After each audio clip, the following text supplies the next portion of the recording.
that it? Good morning, everyone. I'm Beverly Bowles, the Head of Cyber at ScotlandIS. We are the trade body and cluster management organisation for the digital tech sector in Scotland. We recently launched this series of Tech Tidbits, and they will usually take place on the first Tuesday of the month from 11:30 to 12. They're designed to educate you on areas that you may want to know more about, to encourage you to innovate with your newfound knowledge, and to potentially collaborate with the speakers and the hosts. As it's Cyber Awareness Month, we have scheduled some extra tech tidbits for October, which are specifically cyber focused. And this morning, I'm delighted to be joined by Graeme Gordon, the co-founder and CEO of IFB, which is based in Aberdeen. And this morning, he is going to talk about strategic cybersecurity and the role of a managed SOC. I'll hand over to you now, Graeme. Thank you, Beverly, and good morning, everybody. Thanks for joining us today, and thanks for the invite. I think this is the third Cybersecurity Month session that ScotlandIS has run, and we're delighted to be part of that. We're going to talk about the role of the managed SOC, Managed Security Operations Centre, and how that plays a part in your business and your organisation, well, how you should be thinking about it in practical terms and in real terms. And excuse me, it's more about the tactics and actions and thoughts that get you to tactics and actions rather than the strategy.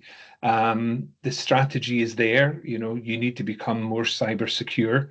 How do we go about that is really what we're going to talk about today, but we're going to bounce between that tactics and strategy elements as we go through the slide deck.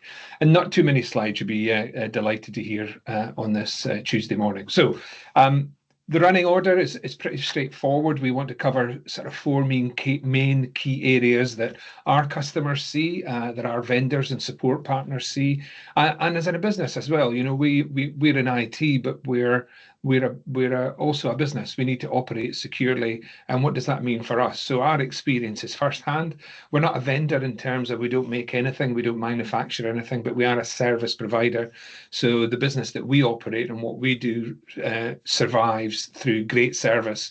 And that comes from understanding customer needs and translating those into solutions, which sounds like a bunch of marketing and business talk. But if we don't understand what your problems are, we'll never be able to solve them for you. And you might last with us a year, and then you grow us, or you'll be dissatisfied with us. We're into that multi-year relationship with our customers. A little bit about us, as Beverly said, I'm a co-founder of IFB. This is our 29th year, just past. Company was founded in August, but started trading in November of that year, 29 years ago. I started when I was 15. I know that's how it looks, and it's been exciting. We've gone from the days of dial-up, being compromised was very difficult to do, but still happening. There were still cyber attacks 28 or 29 years ago, but how have they evolved, and what do you need to think about as we go through today's slides? So we're a managed IT services provider. We focus on the service rather than the services, although we've got to have services that you buy. Internet access, we're known as an ISP and a managed network provider, but we do fixed mobile, all the other stuff that sits on there, and everything we do needs to be secure. If we do something that's not secure, it could and will be compromised. So how do we minimize that risk for our customers? The map there shows you where we've got customers. We love Scotland. We like doing business in Scotland. It's easy to do business in Scotland. It becomes a little bit more challenging the further you go, but we've got a large percentage, about 23% of our revenues come from outside Scotland. So, and that tends to be in that industrial energy space, but industrial in terms of environmental services, wind and solar generation and power storage, as well as business services and public sector. So we're pretty smart at what we do. We've got a really great, tight, small team, but we do some pretty big things for our customers. And our average customer relationship is over 16 years. And I think in our industry, that's pretty good. That's a pretty good place to be. And that means that we've developed relationships, trust and confidence with our customers, and the service that we provide works. We don't want to be the cheapest, and we'll get into cost of sort of cybersecurity as we move through today's slides. But that's a little bit of background of what we do. We're focused on that customer relationship, which everybody should be, but we're only as good as the service you've experienced. And that's a real key critical part of what we do as we move forward. So why do we think having a managed SOC is a good idea? In part, it is. It's got to fit your business needs and your drivers, and we'll explain a little bit more what we mean by that and what I mean by that as we move forward, and how does it fit in for you as we go through. So the key benefits in real terms. When you outsource something, any part of your business to somebody who specializes in that discipline, you're going to get much higher levels of expertise solving that problem for you. And whether that's proactive problem solving, whether that's a reactive problem solving, a issue resolution, or instant response is the flavor within cybersecurity, whether that's planning in terms of if your business has got a 3-year plan to grow, have you considered cybersecurity within that? Do you have the resources and the skills to enable you to consider that, as well as the way that you would consider funding or pieces of machinery within your business, or offices, or people that you need to go and grow your business? You need to build cybersecurity into that thought process. And the key benefit of outsourcing that is you should be going to a company that does that for a living. They absolutely specialize in providing cybersecurity for you as a customer. And are they doing it for themselves? How are they doing it for themselves? What does that look like? Who are they doing it for others? Does that fit your requirement? You should really think about it being technology independent. The tech works, and we'll maybe get to a bit about that a bit later on, but the technology in this space is now commoditized. The technology is just about the same, regardless of what vendor. And a BMW salesperson will tell you that their car is better than a Mercedes, is much better than a Ford, is all these other, but essentially they all do the same thing. All the tech that you're seeing in cybersecurity right now, you couldn't put a piece of paper between each of them. It's how that technology is used for you. So don't be blinded by vendor sales and marketing. We're not. We're technology independent, and we think that's important, especially when we're trying to integrate with an existing business who has definitely got some investment within cybersecurity, whether that's software or hardware or people. How does that integrate with your future demands and future needs? So the technology is, you can learn from the technology. You can certainly learn from the vendor space. Everybody wants to be in that top quadrant of Gartner. Well, some don't actually, but what that gives you is a bit of confidence. But does that technology do the job you need? Does that piece of technology solve the problem you have? And if you start with the problem, rather than looking at the features list of a piece of technology, that gives you a different perspective on what you're looking for from any solution in this space, any solution within tech or digital, but certainly within cybersecurity. The technology should be independent of a single vendor, unless that vendor is hyperscale, one of the really big guys. But for most SMEs, you shouldn't be buying into the technology. It's the problems that it solves for you. And really, you're looking at that proactive. A good SOC operator will have all these things on the screen, and will have a benefit of using these, a benefits list for you, not for them, a benefits list to you as a customer. The feature list is the technology part, but the benefits list, and simplify that the same way as you would just about any other business decision or conversation that you go through there. So a big part of what we've seen and what we've done in terms of why we've moved into the SOC space, and we've done security for a long time. Out of those 28 years that we've been on the go, we've probably done security. In fact, I know we've done security from day one, whether that was a firewall or anti-malware or software services or hardware services. We're seeing more demand from customers who want a more integrated solution because they don't have the skills, they don't have the resources, they don't have the understanding of the threat or the benefits that having a good cybersecurity policy and a good SOC running for you, any size, can work there. But most companies will have something in place already. They'll have technology, they'll have people, they'll have skills, they'll have customers, they'll have a supply chain, they'll have regulation. Something will have driven them to put security in place. Something will have driven you to do that. And whether that's a basic firewall with some software, whether that's an advanced firewall or cloud-based firewall, whatever the piece of technology is that you're using just now, you will have something in place that you've invested money in. It's very unlikely that you're throwing that out because it's not fit for purpose anymore. It's probably doing a job for you, it's probably under contract, it's probably under subscription, and you've got a period of time that you'll need to run that out alongside any new solution and integrate that old way of working with the new way of working. So have a plan, have a look, have a good inventory in terms of what you've got software-wise, what you've got in place that is under that security bracket within your IT spend and budget. What does that look like? What are you using it for? Is it still in use? Is it still relevant? And if you're working with a good SOC provider in terms of looking forward to where you want to be, they will be able to work with you in that plan and say, right, okay, based on the drivers for your business. So you might be a new CEO or a new technical director who says, we're no longer running our own technology. We're going to have to outsource this so we can focus our technology skills on growing the business. And that's an important part. So you might have a change in strategy driven by people change. That people change may be that you've got people leaving the business. You've maybe got one person, and there's many businesses, certainly in SME space, who have an issue that they're relying on one person for their IT or their security or all of those things. So if you're people dependent, how do you plan to give yourself resilience in that space? Compliance is a biggie, although it's not fully compliant yet. We know about the Cyber Essentials Plus ISO certification and accreditation that many contracts and vendors ask you to follow in behind now. So that compliance might be where you're operating, but it's usually driven by market. You're usually driven by market opportunity.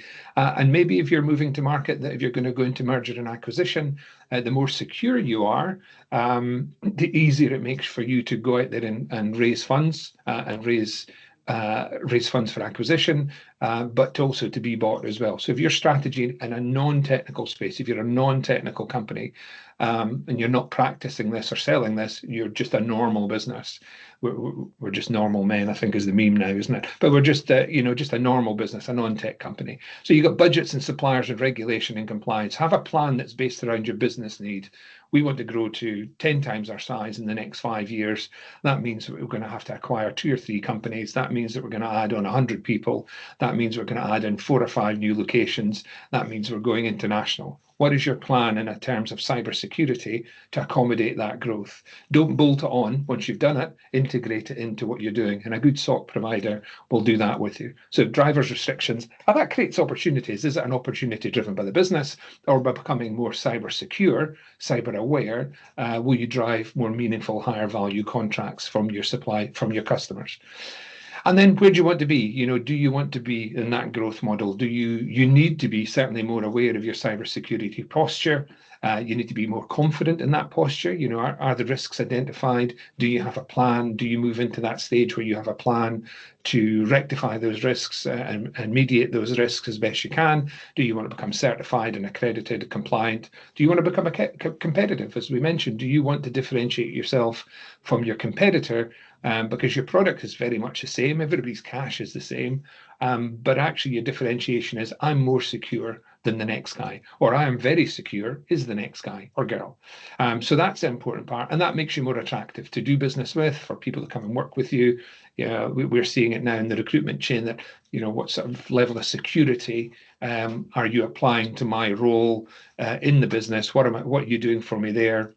Where do I fit into that security aspect? People are becoming much more aware.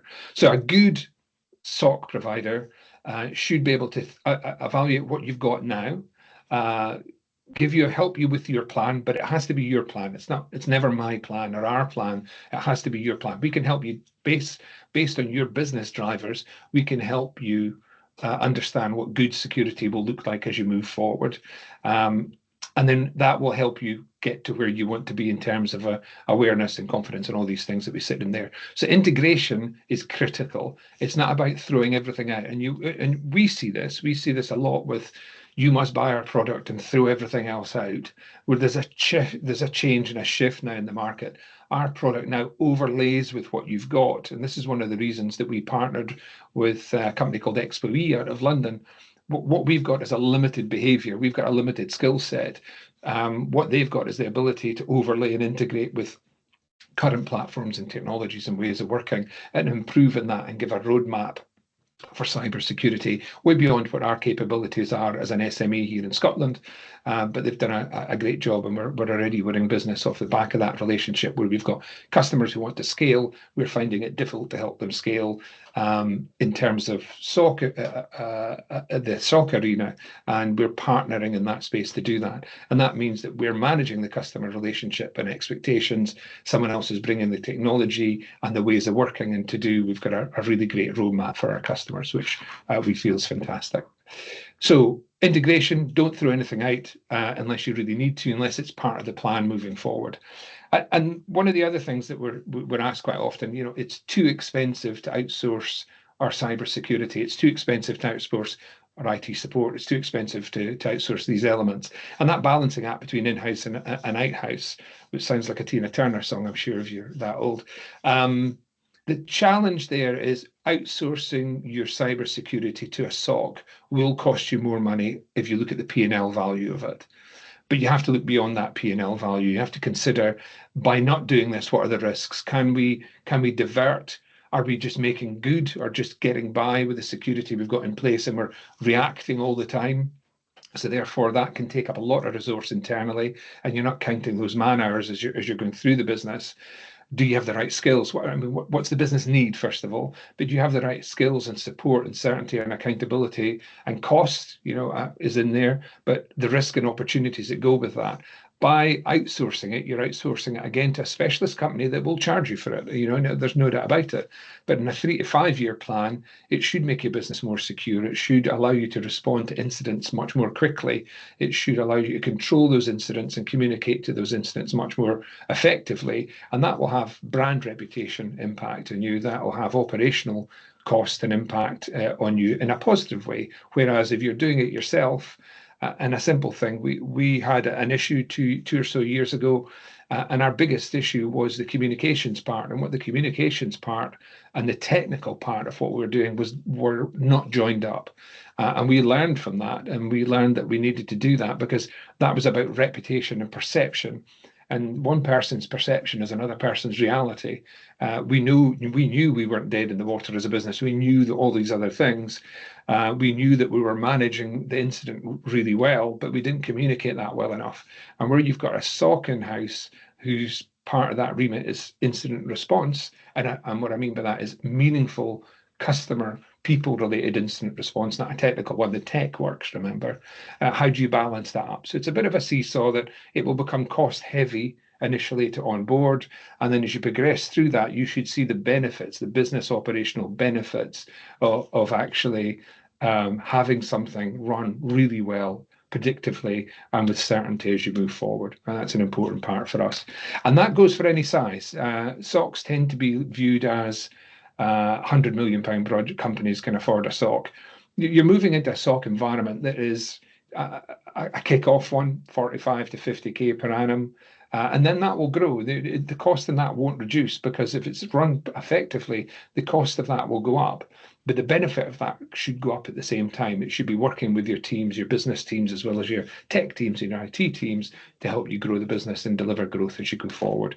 So it's not a straight P&L equation. You should budget a SOC for 36 months in the way that you do a business plan and anything else that you bring into the business, but have a plan of what that benefit should be, whether it's lifting a load, increasing productivity, reducing risk, these sort of things. And that's how we would view that space there. So last couple of slides for us here. What's driving demand? We've all seen these amazing photographs in terms of rockets landing and being caught in a pair of chopsticks, which I think is quite remarkable. But if you think of the technology that's gone into that, and certainly the digital technology that's driven and accelerated that, we're all part of this. We're all part of this SpaceXifying of business. It used to be called the Amazonification. It's now tripled down in that. We're now moving so fast in the digital world that we need to compete. We need to keep up with the guy who can land a rocket and then stick it back in orbit 4 days later.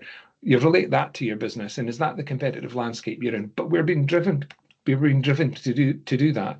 Microsoft and Google and these vendors are really good examples that they're driving you to a cloud-only strategy. So everything becomes truly digital, truly connected. And if you get that wrong, and not deliberately, but if you get it wrong accidentally, someone will take advantage of it. If you get it wrong deliberately, that's a compromise, that's a different thing. And someone will take advantage of it. Because remember, at the same time as us being exposed to all this new technology, which is really exciting and different ways of working, the bad guys have got the same access to the same tech, and they don't give a monkey's how they use it. They are completely lawful. I think cyber security in terms of its cyber crime is 4 times the economy of California, which is, I think, the 6th or 7th biggest economy in the world. So you can see this is a proper business all the time, 24/7. So as you're doing more digitally, as you're becoming more connected in terms of automation and AI, and I had to mention AI, all these things that go through it, the bad guys have got the same access to the same tools at the same rate as you have. So don't let that put you off. How do you maintain an effective cybersecurity presence, and how does a SOC help you do that? It absolutely helps you do that, without a doubt, and way more than any individual business could do. So to close off from my side of things, some stuff to leave you thinking about. The technology, don't think too much about the technology. It looks after itself. And if there's any technologists on and vendors on the webinar just now, that they might get upset by this. It's all the same. The tech's all the same. It's like broadband. Everybody's bandwidth is the same. The service you get round it differentiates it. Does that service meet your needs?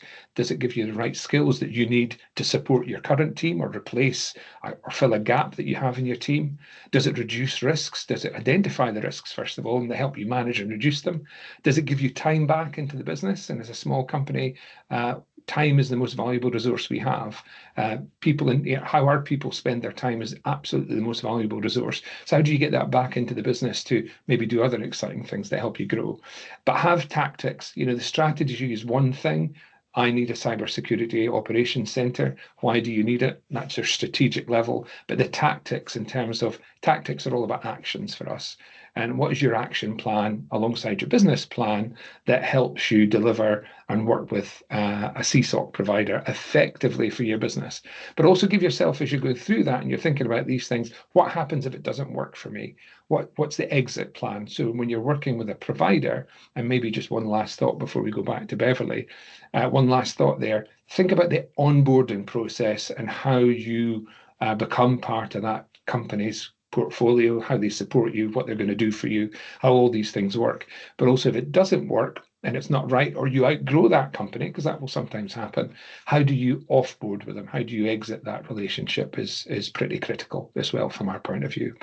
So from our side of things, that's our view in the CSOC environment, how it works for organizations of just about any size. And it's a layered approach from network infrastructure and hardware and software, but actually it's more about that resource management and letting you get on with running your business. And I hope that helps. Thank you very much. Hi, Beverly. Thanks very much, Graeme. There's a couple of questions in the chat. How do you assess whether your business is ready for SOC implementation? So I would put that down to risk. I would say that if you looked at your business now and said, how big is my business? How much is it growing? Do I have the right cybersecurity skills in my business to help me keep growing with a managed risk? So basically, for us here, at the top of my board report is the health and safety report and the cybersecurity report. That's the top of my board report every time. If you don't have that, you're not ready to go and adopt a CSOC. If you're not internally and that report, sometimes, it's good and bad. If that report, the board report, says we're full of holes and we need to fix this, you then develop a plan on how to fix that. And it's awareness, really, internal awareness.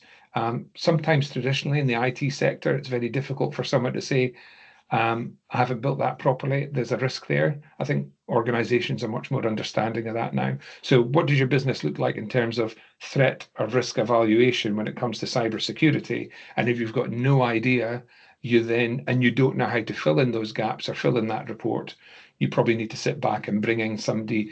And that's when you go to the market to say, the first thing I need is help with developing the gaps that I have, and then you can build relationships from there, I would suggest.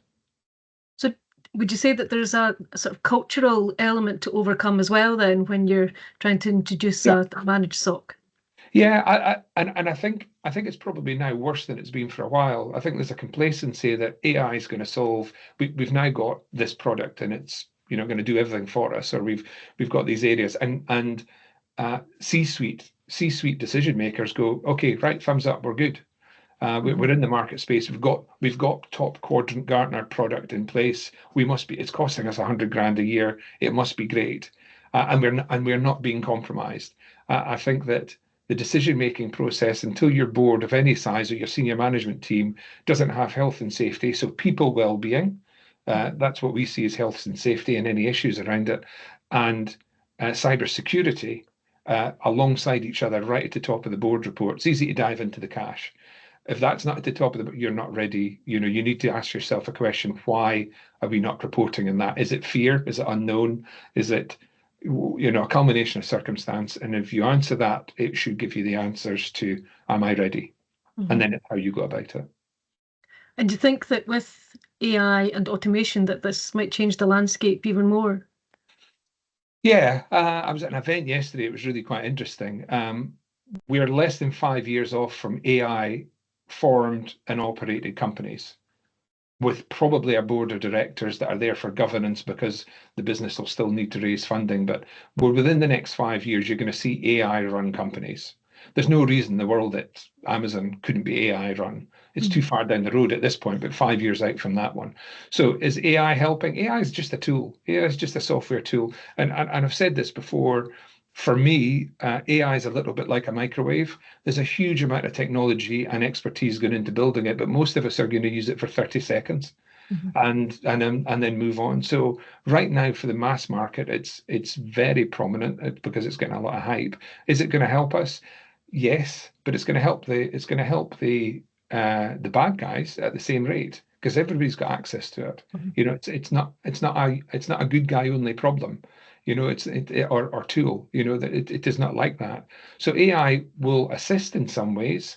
The most common computer language moving forward, it's not me, it's other people have said this, is going to be English, because you can then go into a prompt and get it to write a piece of code for you. Do you trust that piece of code? So, but you can help it with your business problems. It can use it in that way. But AI's here. It's been around for a long period of time. Steph Wright does a great talk on AI and the ethical use of it. You're dealing with a bunch of unethical criminals. So how do you use AI? It's built into most of the algorithms now that cybersecurity tools use. Just finally from the chat, do you have any success stories or case studies where a SOC significantly improved a company's security posture? Case studies are always difficult because people have to come out and go, hey, we were compromised. For ourselves, we had a compromise, a denial of service attack, and we do view that as a compromise rather than, and as an ISP, that's a serious thing. And what we learned from it is technically we couldn't have done any more technically. What we failed on, and this is a key part of having a SOC in place, was our incident response in terms of comms. And the two cannot be disjointed. The two cannot be disconnected. And we did. What we did is the tech guys got their heads down and fixed the problem.